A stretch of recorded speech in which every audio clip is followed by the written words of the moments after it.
Okay, talking about PTSD, yeah, we're also just finished off. I think everyone's still a little traumatized.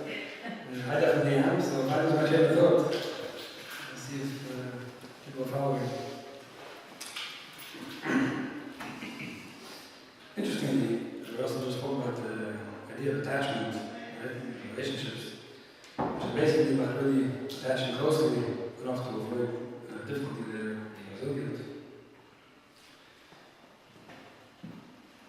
So the title of this class was that every healthy relationship has this. Okay, so basically, based on what he just said, I assume that every relationship has a healthy idea of attachment. So let me just expand on that one before I go further on to something else that every healthy relationship probably does have. The idea that he was talking about of attachment was more or less explaining about children, how parents could connect with children and make children feel attached and safe and secure, seen, right? And something that's what children will always be looking up to parents, always be looking up to caregivers to give them that feeling. Obviously, once that's in place, only then can one go to the next step. But let's try to talk more about relationships between adults, right?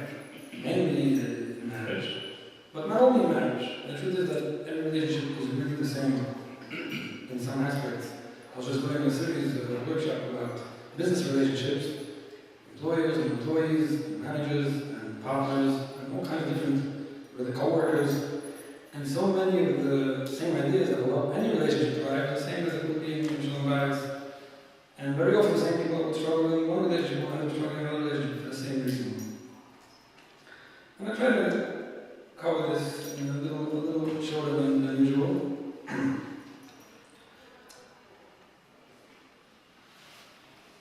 So the first half of the equation, right, which he says is attaching, let's just put it in the context when it comes to marriage, when it comes to any other relationship.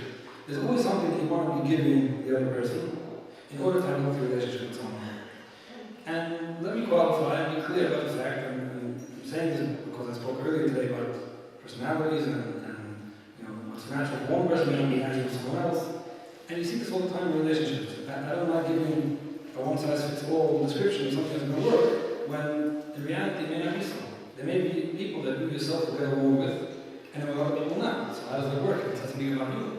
The answer is that different people have different languages, and they call it different ways of relating. And that's why there will automatically be things that will be easier in one relationship than the other. And that's normal and expected. But without going into the personalities and how it affects a relationship, which is not something we want to talk about now, let's talk about one of the main ingredients of a healthy relationship, which will affect different people differently, but it will always boil down to the same idea. The first part about giving someone, well, obviously if you want to have a healthy relationship with someone, you want to give them a good feeling. You want to make sure that you're avoiding a negative feeling, and we just heard 2 hours about that, right? And how do you have to explain what it means? You want to avoid having somebody feel hurt, or slighted, or insulted, humiliated, offended. There's so many things you want to avoid in order to have a healthy connection. And aside from avoiding anything that can damage the relationship, you want to also be giving the other person a feeling of acceptance, love, understanding, and everything else that's there in order to show someone that you're there for them. Obviously, if these things are not in place, if the relating to the other person in a healthy way is not there yet, then of course a relationship could fail. So if somebody's not open or aware of how much he has to be careful not to hurt someone, or how much he has to be invested in actually giving the other person what they need, fulfilling their needs, making them feel good on an emotional and psychological level, then of course there's no relationship to even begin with. That's not what I want to talk about today. I'm just mentioning it because that's the first half of any relationship. You can't relate to someone without being very invested in not hurting them and giving them whatever they need. But there's another part of it, and you'll see that very often people that are very giving and very caring and even over-caring sometimes, right? People who will do anything for anyone will also be struggling in a relationship.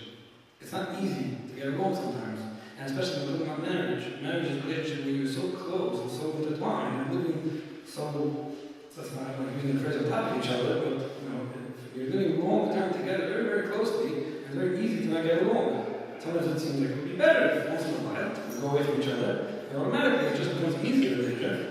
It's like most relationships. There are people that will be successful in almost every relationship in their life, and when it comes to the marriage, they'll have a problem. Why is that? Because the other person you're relating to, you always have the time off. You're relating to someone at work, and then you go home, and then you have space for yourself. Or you're relating to a parent or whoever it is that you're not always with, and automatically you have your own space, and it's easier to go and relate to someone else. And you're being close the whole time. That's when it gets difficult. So of course, if somebody's on a business trip, and I've seen couples that don't get along, unfortunately, and in the middle of a struggle, the little things being difficult, the husband is traveling away, China for a week, and of course the initial goodbye is, yeah, go, I'll leave you, and that's fine. And all of a sudden, after 2-3 days of being alone, they're texting and talking, and all of a sudden they have a little relationship until he comes back. So there's something about being far away that just makes it so much easier to relate to someone, because when you're too close, it can be a problem. Say a joke about the guy that came to a therapist, and he said his marriage is failing, he doesn't know what to do about it. So I think you're under a lot of stress. I think you run every day 5 miles, then automatically the stress level will be down, get the fresh air, everything. I think you'll be fine. Call me in a week. Calls me back after a week. He said, no, how's your marriage doing? He said, it's great. Really? He said, yeah, I'm 35 miles away from home already. He was running 5 miles a day, and everything was fine. It's important to remember that one of the reasons that one relationship will fail and another one will succeed is not necessarily because you're doing things differently. Like I said, I already mentioned 2 reasons that can happen. One is because you're dealing with a different kind of person. So while you are relating well to one kind of person, one type of person, and you're getting it right, I mean, that person is actually an easier person to get along with, right? You get that person grow up in a healthier home, I mean, whatever else. Another thing is that when you're living too close with someone, automatically there are things that will bother you and get in the way that may have not happened in another relationship that you're in.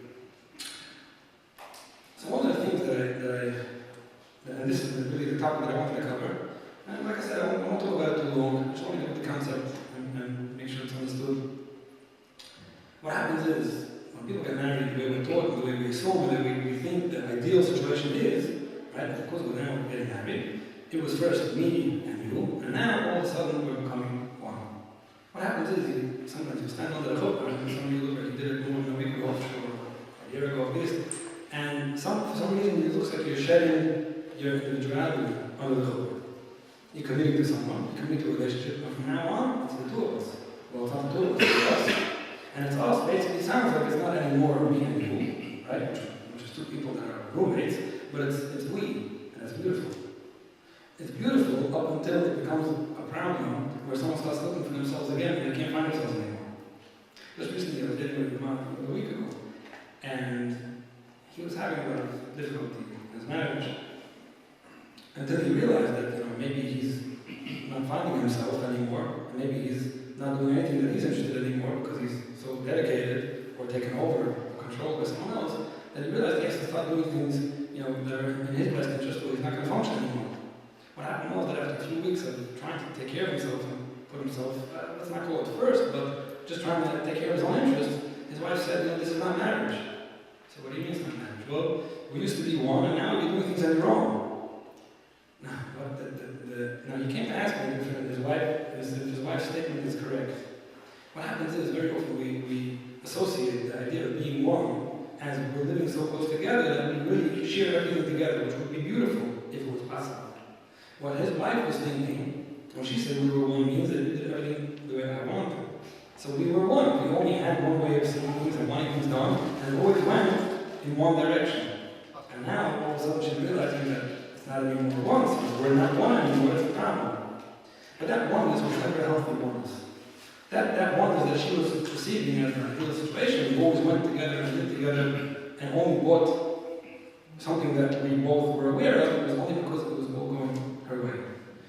And to give a little more understanding, it would be just as big a mistake, let me just qualify, it would be just as big a mistake to think that 2 people are getting married, okay, it's beautiful, we're going to build a home together, we may even share children, but at the end of the day, we're still 2 separate people, and we just have certain places where we relate to each other, right? That would basically be 2 roommates that are in a long-term relationship because for whatever reason it's too hard to pay rent in 2 different places and other things. And that was just a bigger mistake.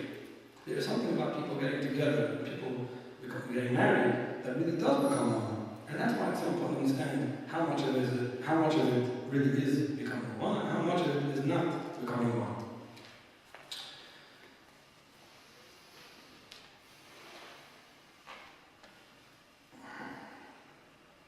The general idea, the way I break it down. Was that? Yeah. That was it? Okay. Still hear me, yeah? All right. The picture looks good because there's a mic and you hear me, so it's not a problem, right? Thanks.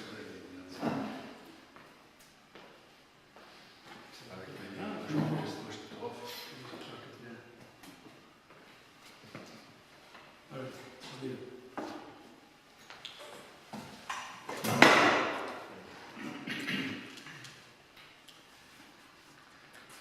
The idea of healthy boundaries, the idea that two people are living together and really interacting well and sharing a lot in common and really being connected, but at the same time knowing where to differentiate that and where to understand that as one as we are, we still remain two individuals.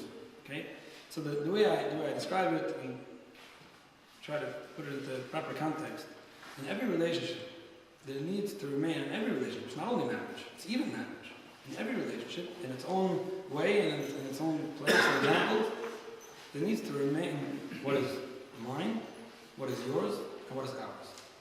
Remember that. In any relationship, in order for a relationship to succeed, there will always need to be that which belongs to me, and it's mine, that which belongs to you, and it's yours, and that which belongs to us.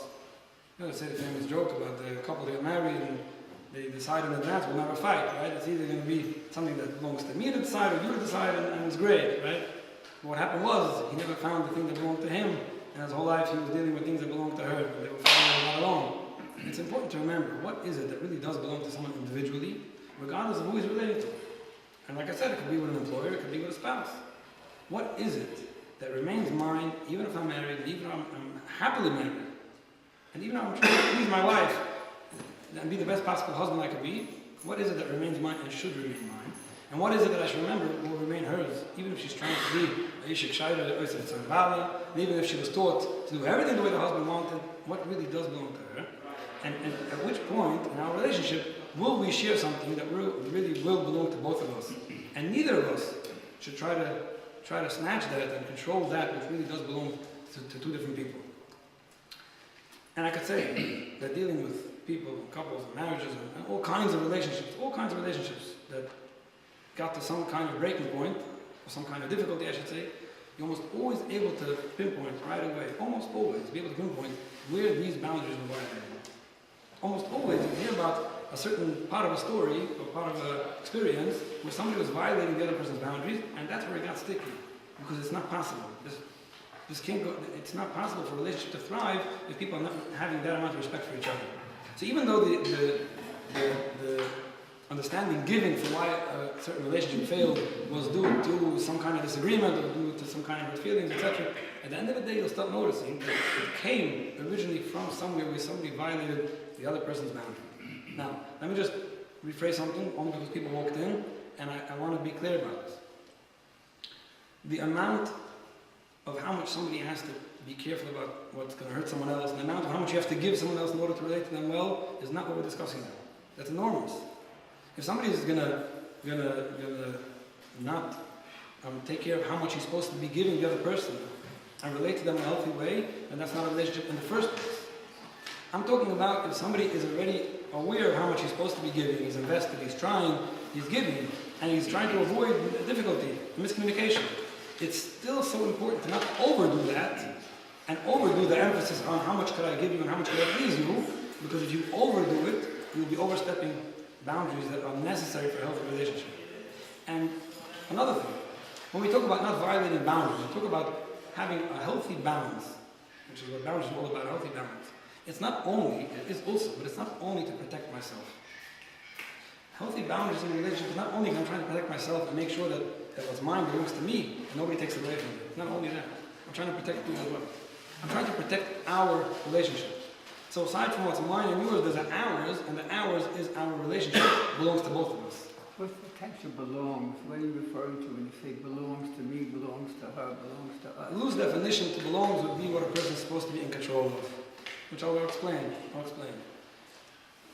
I'm trying to protect our relationship.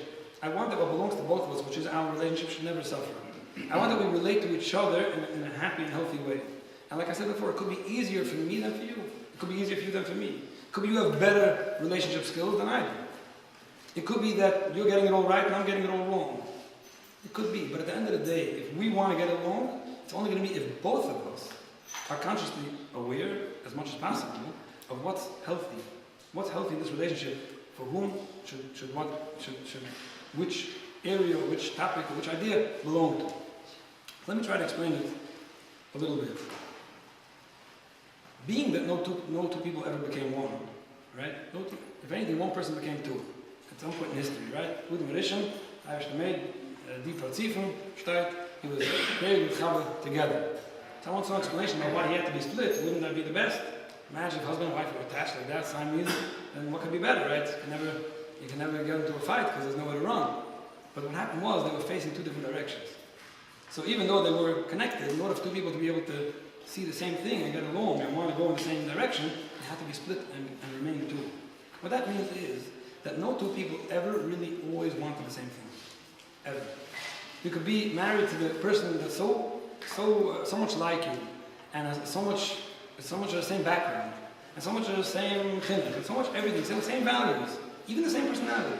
At the end of the day, no two people are ever really alike. They say that in business, if two partners never disagree, then one of them is unnecessary. It's not because you need a fight in order to be successful in business. It's because if two people were literally the same, then why do we need both of them? So if two people are getting along and two people are married to each other, there are still going to be some differences at some point. And very, very often, I make believe it's like at some point, some differences. Very often there will be many differences in many different areas. So in order for these two people to get along, it's important to remember that it's okay for us to each have our own individuality. It's expected for us to want different things. And being that we want different things, now how do we decide who gets what and who decides what belongs to whom? So I'm going to explain soon that this is not about being careful not to please someone else if this belongs to you. You're allowed to please whoever you want. We're talking about control over an issue, control over a decision, control over something that's important. Okay? So let's start with mine. Not because it's me, but let's start with mine. Right? What belongs to me in this room? We're talking now, we're in a relationship. We're not married, right? Sooner or later I'm going to let everyone go if they don't go on their own. But we're in a relationship. I'm speaking and you're listening. That's a relationship for the time being. What's mine about this relationship? What's mine is something that pertains to me. Something that really does pertain to me. Example, if somebody here says, Rabbi Russell just spoke without a hat, it looks like you're on your way out, you mind taking it off? There's nothing wrong with that. And it's fine for someone to express that, as I'll explain. But if I got caught off guard and said, oh, you know what, I want you to be able to concentrate, so I'll quickly take off my hat, then the next guy might say, you mind turning a little more to the women? And I would say, okay, is this enough? And the next guy will say, but back off a little and fix the mic before you go on. And before you know it, I won't have anything that belongs to me anymore. Chances are I won't come back to speak again. Everyone needs their own individuality in order to continue. You can't go on if things that really do pertain to you are going to be controlled by someone else. It's not possible. Many people try this. Like becoming a puppet. Yeah. Everybody has to be able to hold on to certain things in their life in order to be a person. Some people will bust after having that taken away from them after a week. Okay, usually Sheva Brachas, you don't hear about usually. And some people will take a year, and some people will take 7 years, 10 years. I've seen the different kind of people react to this in different ways. But almost everyone, at some point, will not be able to tolerate being controlled. And there's no reason someone should be controlled. Now, again, the fact that I'm saying that these few things that have to do with what I'm doing, and how I'm standing, and where I'm talking, and what I'm saying, have to do with me, it doesn't really mean that it doesn't affect you. I want to be clear about that, because sometimes somebody would say, what do you mean? It's not your thing, you're the speaker, but I'm the audience, I'm trying to understand you, and it's very difficult. It's true, but it still pertains to me. It still pertains to me.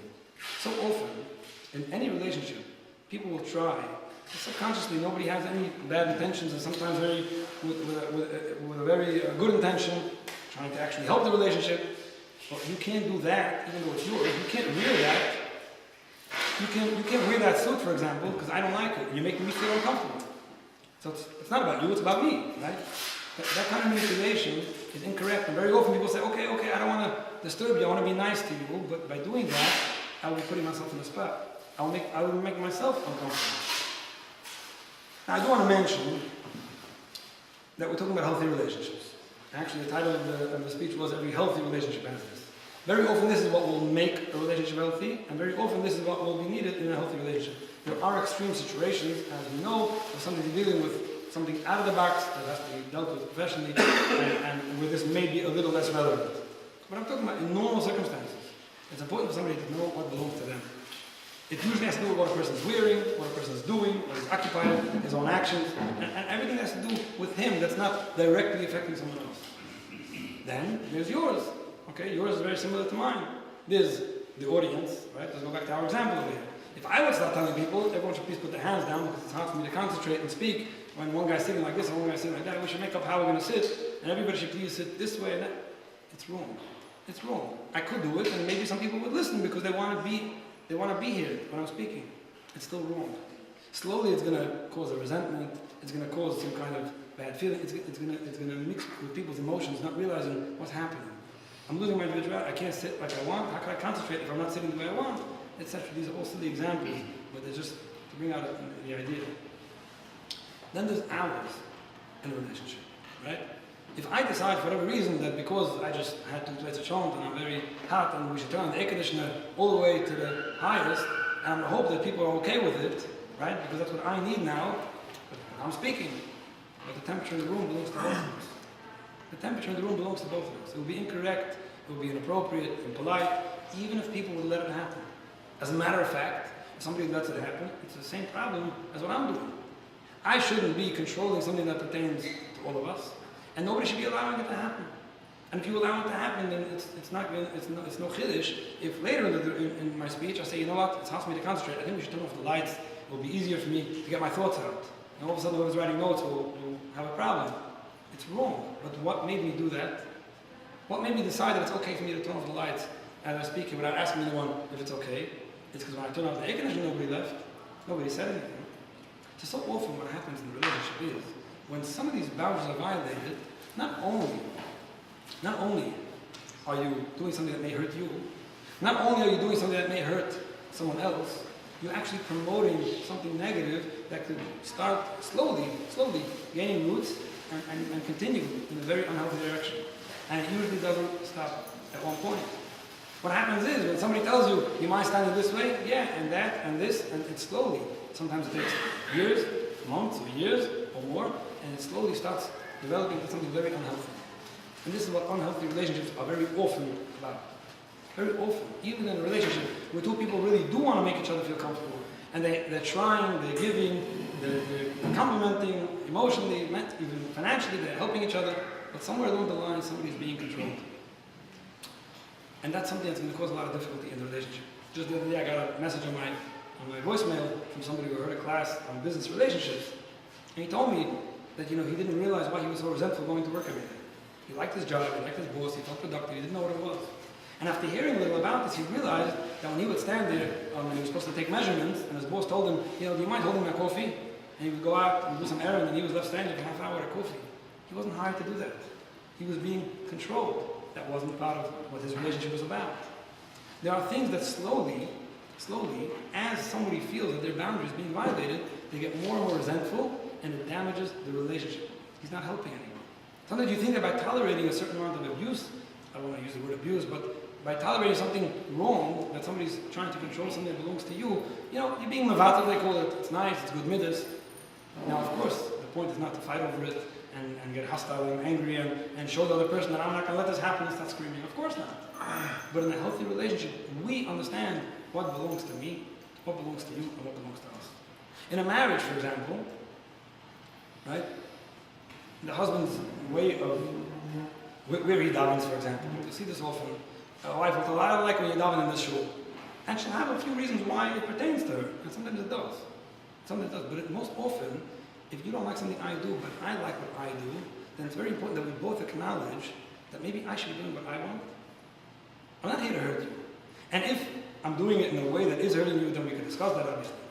But maybe what belongs to me should belong to me.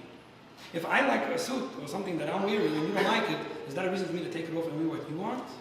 Maybe it's a reason for me to tell you, you know what? It doesn't have to be this one. I have 3 that I like. Tell me which one you like best. I'm accommodating, but it has to belong to me. And that will make me remain a happy and healthy individual and let me relate to you in a happy and healthy way. As opposed to if I'm being controlled and I get resentful, and all of a sudden I'm not seeing eye to eye with you, and I don't like being around you, then how healthy can our relationship really be? And same thing the other way around. Whatever the wife is doing, right? She has her things that belong to her. Maybe it's her kitchen, maybe it's the way she dresses, maybe something about how she raises the kids. But I don't like it. I know, but maybe this does belong to her. Now, like I said before, we could always try to come up with reasoning why this really also belongs to me. And I'm not talking about anything else. It's a halacha or ashkofa issue, which could be dealt with a third party, or rules, or somebody who's competent. But just a healthy part of knowing what belongs to who, it's healthy. But how can you like a different flavor of ice cream than me, right? Everyone knows that's ridiculous. I'm me and you're you. So if you say that you're insulted by the fact that I'm wearing something that you don't like, that's wrong. There's nothing to be insulted about. And so there's nothing for you to try to make me feel guilty for doing something I like, right? You don't feel guilty when you do something that you like, in most cases. In most cases, someone who's trying to control the other is not allowing the other person to control them. It's very often a one-way street and it gets lopsided. And then there's our. Our, right, in a marriage, our is very simple. It's our home, right? We live in a house together, it's our children, it's our approach to how we're running a home, what kind of home. And if that's something that one of two people are controlling, that again is a violation of boundaries. This is a boundary that belongs to both of us. Neither of us, right, we're not playing what they call it, snatch the salami. Neither of us are looking to grab the opportunity and take control over something that belongs to two people. And if one is doing something without considering what the other person would want, that is very unhealthy. It's going to cause resentment, and it's incorrect. Now again, obviously, there are things that Shulchan talks about, what belongs to whose decision, where a couple should live, and things like that. I'm not talking about it from a halacha aspect. You may be allowed to control certain things if you want. You may be allowed to give your opinion and enforce it regardless of how someone else wants. But if you're looking to build a healthy and happy relationship, there has to be some mutual understanding of what is it that belongs to me and what is it that belongs to you. Part of what belongs to me is not only what I'm going to do, and not only the way I want to conduct my own way of my own life. Part of it is things that I can't tolerate. Right? If you're doing something that's making me tolerate something, then I should be able to speak up and say, I can't tolerate it. Hey, doesn't that contradict something we just said?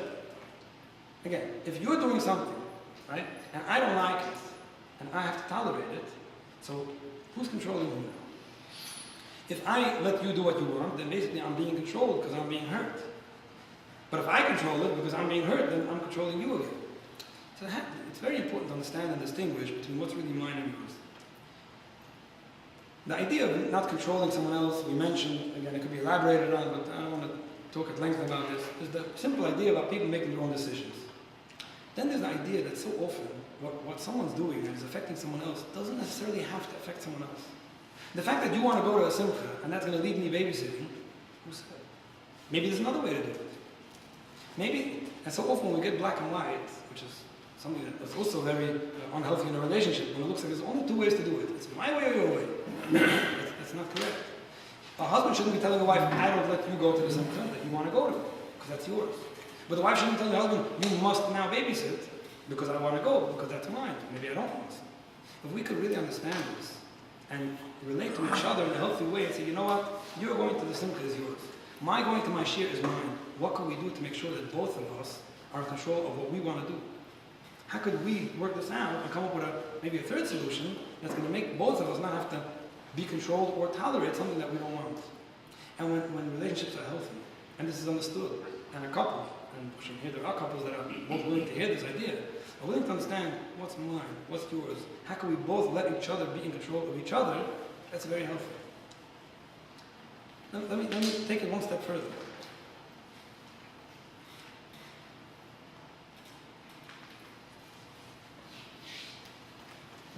When it comes to expressing myself, right? If I want to express how I feel about something, right? Let's say, for example, I wanted to do before.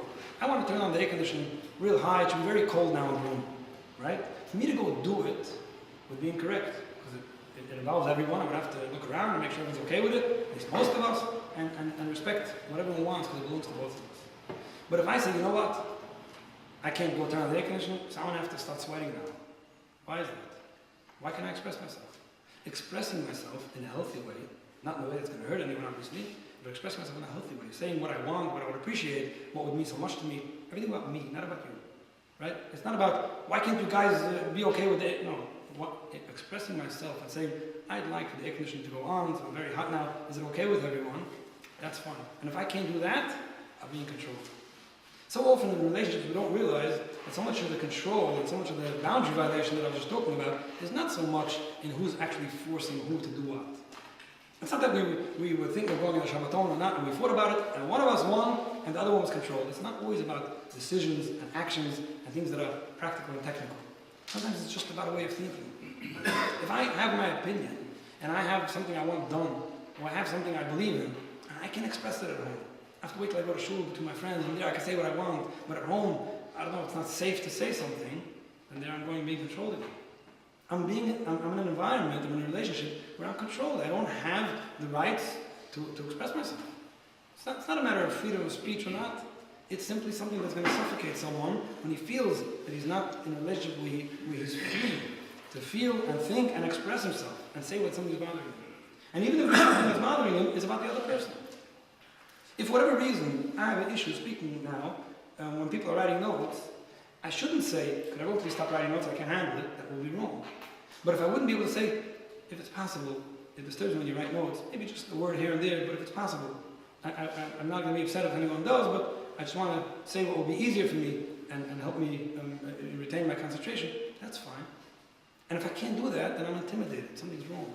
Now it's okay if it's for a half-hour speech, and I'll bite my tongue and hope that the next time I'll talk as on Shabbos, nobody will be writing, that's fine.